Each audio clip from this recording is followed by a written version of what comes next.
বন্ধুরা সবাইকে আবারও স্বাগতম জানাচ্ছি আজকের ক্লাসে। আজকে আমরা খুব সহজে ডিড এর ব্যবহার দেখব এবং ডিড এর ব্যবহার দেখে আমরা বেশ কিছু সেন্টেন্স তৈরি করা শিখব এবং যাবতীয় এর ব্যবহার দেখব। আশা করছি আজকের ক্লাসের পরে এই ডিড এর ব্যবহার আপনার কাছে অনেক অনেক সহজ মনে হবে এবং আপনার এই ডিড দিয়ে আপনি যে কোনো সেন্টেন্স, অতীতকালের যে কোনো সেন্টেন্স তৈরি করতে পারবেন, কারণ ডিড হচ্ছে পাস্ট ইনডিফিনিট টেন্স এবং সিম্পলি আমরা ডিড ব্যবহার করব।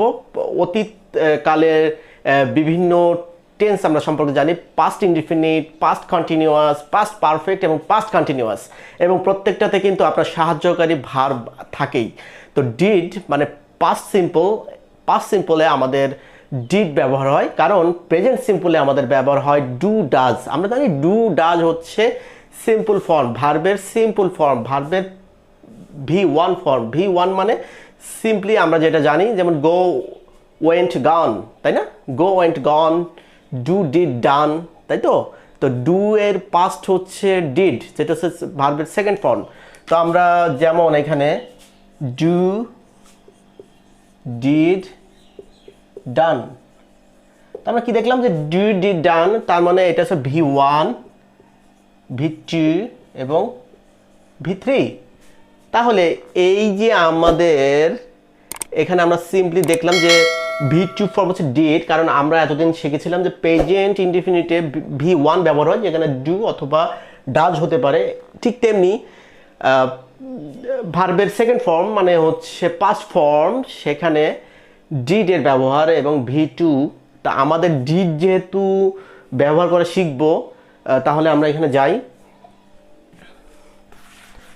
তা আমরা জানি যে ডিড হচ্ছে পাস্ট ইনডিফিনিটে ব্যবহার হয় এবং পাস্ট ইনডিফিনিট টেন্সের ডিডের ব্যবহার এরকম, যেমন আমি কাজটি করেছিলাম, আমি কাজটি করেছিলাম। একটু খেয়াল করেন যে আমি কাজটি করেছিলাম এইটাতে কোন টেন্স হতে পারে, এটা দেখেন একটু হিসাব করে। আমি কাজটি করেছি আর আমি কাজটি করেছিলাম, পার্থক্য দেখেছেন? মানে কাজটি করেছিলাম মানে অনির্দিষ্ট, অনেক আগে করেছি, মানে সেটার এখন হিসাব আলাদা, মানে অনেক আগে কাজটি করেছিলাম। আমি ফুটবল খেলেছিলাম, আমি বাজার করেছিলাম।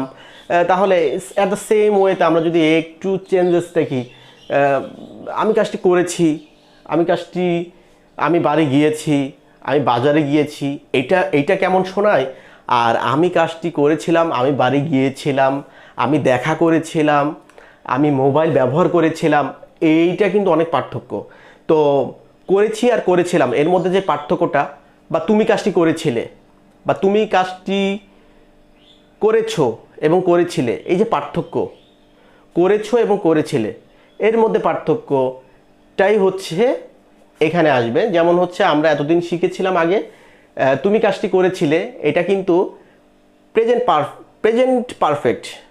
তুমি কাজটি করেছিলে, তারা কাজটি করেছিল বা করেছে।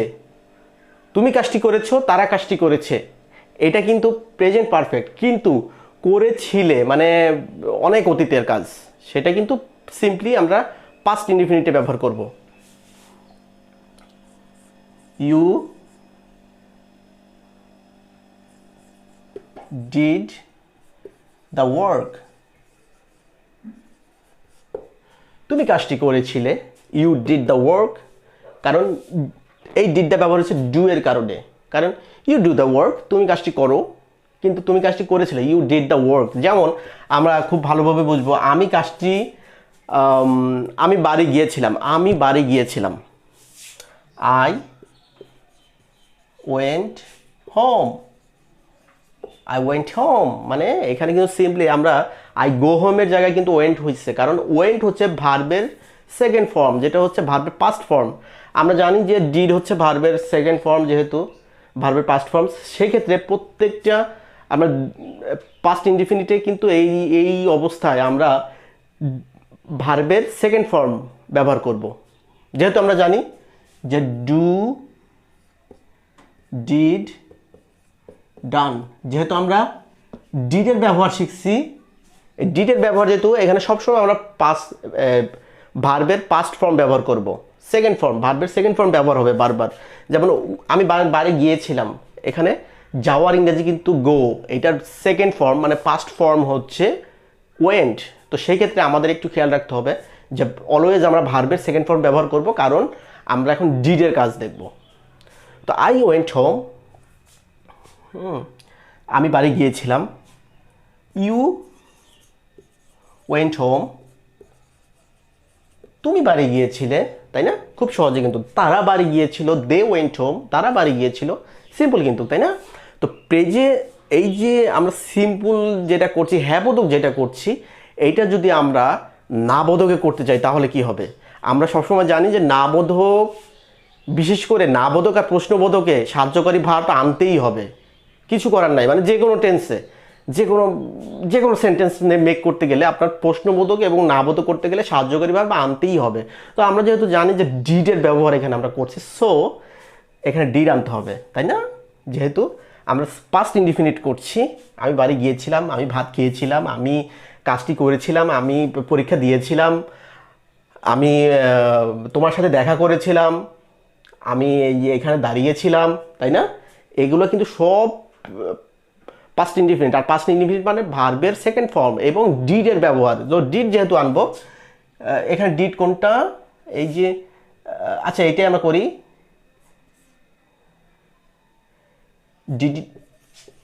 ডিড ইউ গো হোম, এটা প্রশ্নবোধক করলাম।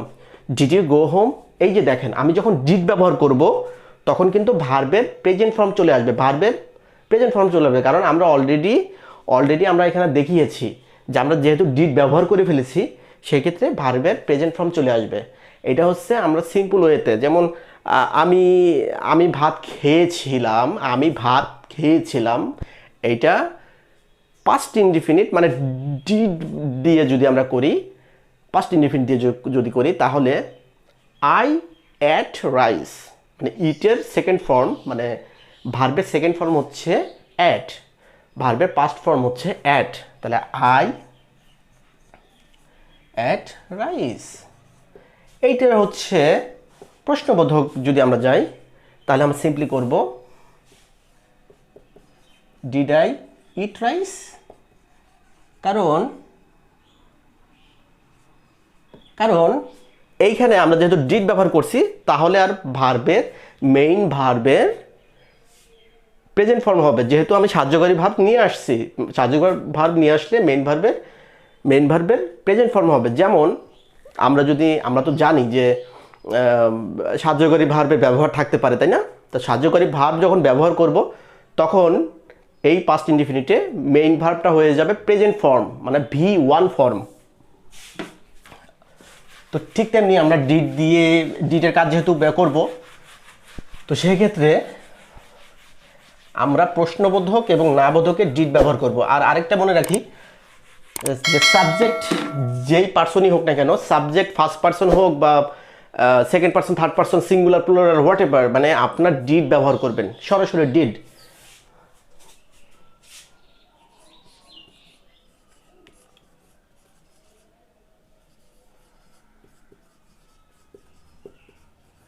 খেয়েছিলে? তুমি কি ভাত খেয়েছিলে? এই যে আমি প্রশ্ন করলাম, সে কি বাড়ি গিয়েছিল? সে কি বাড়ি গিয়েছিল? Rakib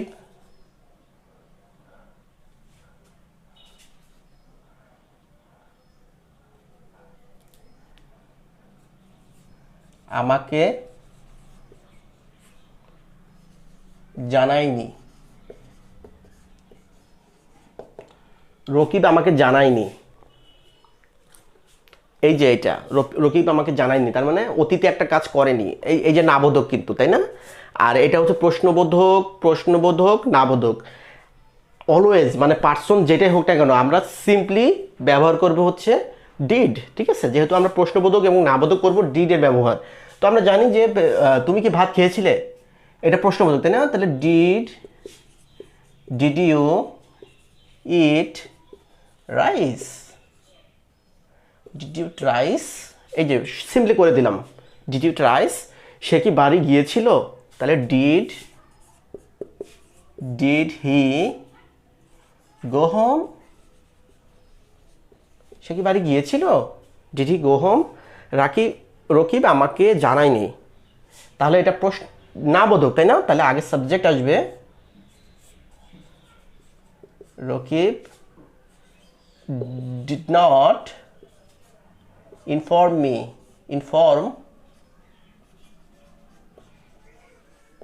Rakib did not inform me.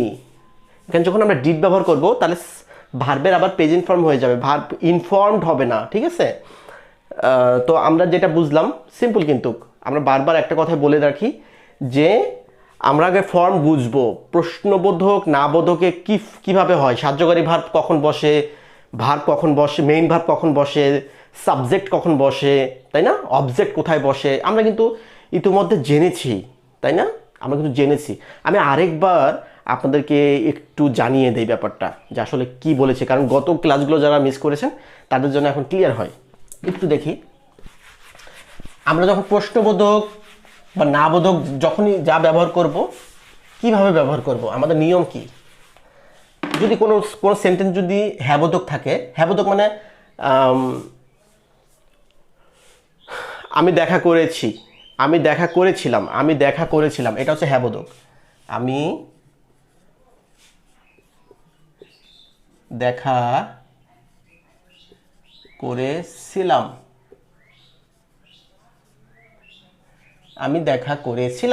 এটা হ্যাবোধক, তাই না? এটা হচ্ছে হ্যাবোধক। ঠিক তেমনি না বোধক যদি আমরা দেখি, না বোধকে যদি যাই, আমি দেখা করেছিলাম না, তাই না? আমি দেখা করেছিলাম না, এটাতে যাবে।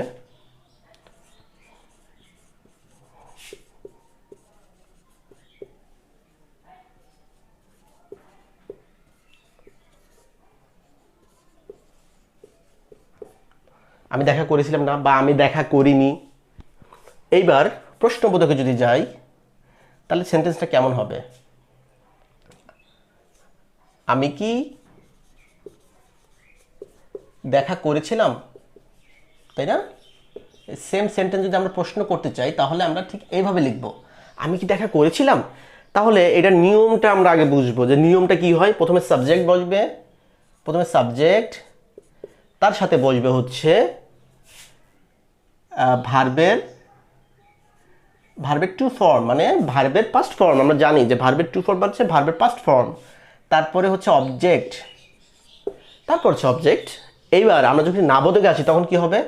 সাবজেক্ট, তারপরে ডিড, তারপর নট, ডিডের সাথে নট যোগ হবে, তারপরে হচ্ছে ভার্ব V1 ফর্ম, তারপর অবজেক্ট। আমরা V1 মানে ভার্বের প্রেজেন্ট ফর্ম। ঠিক প্রশ্নবোধক যদি করি তখন আগে চলে আসবে ডিড, তারপর সাবজেক্ট, তারপর হচ্ছে ভার্বের প্রেজেন্ট ফর্ম,